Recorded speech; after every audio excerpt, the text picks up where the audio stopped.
Tender war నుంచి OST తొలగింపు వరకు daughter serious allegations to AICC incharge కి మంత్రి గారి కంప్లైంట్ వరకు ఎపిసోడ్ అంతా ఉపరితల ఆవర్తనంగా మారింది.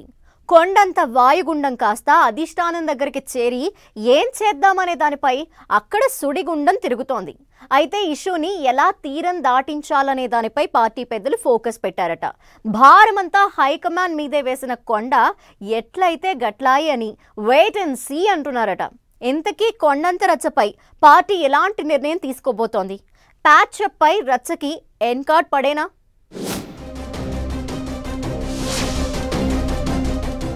హైకమాండ్ కోర్టులో మంత్రి కొండా సురేఖ ఎపిసోడ్.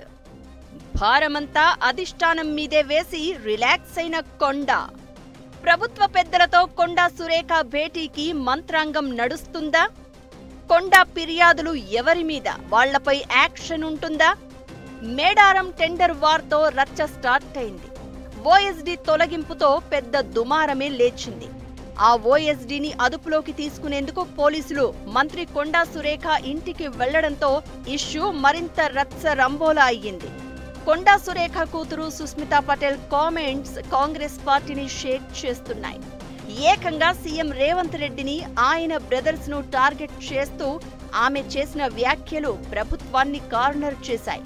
ఆఖరికి మంత్రి కొండా సురేఖ క్యాబినెట్ సమావేశానికి కూడా డుమ్మా కొట్టడంతో హీట్ మరింత పెరిగింది. క్యాబినెట్ మీటింగు కూడా పక్కన పెట్టి కొండా సురేఖ తన కూతురు సుస్మితతో కలిసి పార్టీ రాష్ట్ర వ్యవహారాల incharge Meenakshi Natarajan, PCC chief Mahesh Kumar Goud, deputy CM Bhatti విక్రమార్కలను కలిసి తన ఆవేదనను వ్యక్తం చేశారు. మేడారం టెండర్లు, దక్కన్ సిమెంట్ ఎపిసోడ్, తన శాఖలో జరుగుతున్న వ్యవహారాలపై మీనాక్షి నటరాజన్కు వివరించారట కొండా సురేఖ. ఓఎస్డీ సుమంత్ విషయంలో ప్రభుత్వం తీరుతో పాటు ఉమ్మడి వరంగల్ జిల్లాలో పార్టీ నేతలంతా కలిసి తనను ఒంటరిని చేశారని చెప్పుకున్నారట. ఈ సమావేశం చివరిలో పీసీసీ చీఫ్ మహేష్ కుమార్ గౌడ్ కూడా భేటీ అయ్యారు. ఈ సందర్భంగా సురేఖ కూతురు సుస్మిత చేసిన కామెంట్స్ ను పీసీసీ చీఫ్ తప్పుపట్టారట. అయితే వరుస పరిణామాలతో ప్రెజర్ వల్లే అలా మాట్లాడాల్సి వచ్చిందని సుస్మిత చెప్పారట. ఏదేమైనా పార్టీ, ప్రభుత్వ వ్యవహారాల్లో నేతల పిల్లలు ఎంటర్ కావడం సరైంది కాదు అన్నట్లుగా మహేష్ కుమార్ గౌడ్ మందలించారట. ఇక కొండా సురేఖ కూడా చెప్పాల్సిన విషయాలన్నీ చెప్పి పార్టీ పెద్దలపైనే భారం వేస్తున్నామని, ఎలాంటి నిర్ణయం తీసుకున్నా కట్టుబడి ఉంటాను అని చెప్పారట. మంత్రి కొండా సురేఖ ఆవేదనతో పార్టీ పెద్దలు కూడా అసలేం జరిగిందనే దానిపై ఆరా తీస్తున్నారట. సీఎం రేవంత్ తో కూడా మీనాక్షి నటరాజన్, పీసీసీ చీఫ్ మాట్లాడినట్లు తెలుస్తోంది. మంత్రి, మాజీ ఓఎస్డీ ఏమైనా తప్పులు చేస్తే చట్ట ప్రకారం ముందుకెళ్లాలి, కానీ మంత్రి ఇంటికి పోలీసులు వెళ్లడం కరెక్ట్ కాదని చెప్పారట. అయితే ప్రభుత్వ పెద్దలు కూడా మంత్రి ఇంటికి పోలీసులు వెళ్లడం తమకు తెలియకుండా జరిగిందని అన్నారట. సుమంత్ ఫోన్ ట్రేస్ చేయడంతో లొకేషన్ ఆధారంగా వెళ్లారని, అది మంత్రి సొంత ఇల్లు అని తెలియక ఇదంతా జరిగిపోయింది అన్నట్లుగా చెప్పుకొచ్చారట.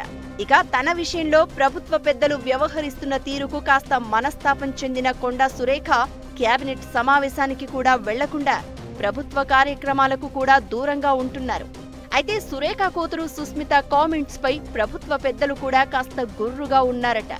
దీంతో సురేఖకు ప్రభుత్వ పెద్దలకు మధ్య గ్యాప్ను సరిచేసేందుకు పార్టీ ఇన్ఛార్జ్ మీనాక్షితో పాటు deputy CM Bhatti, PCC chief Mahesh Goud ప్రయత్నాలు మొదలుపెట్టారట.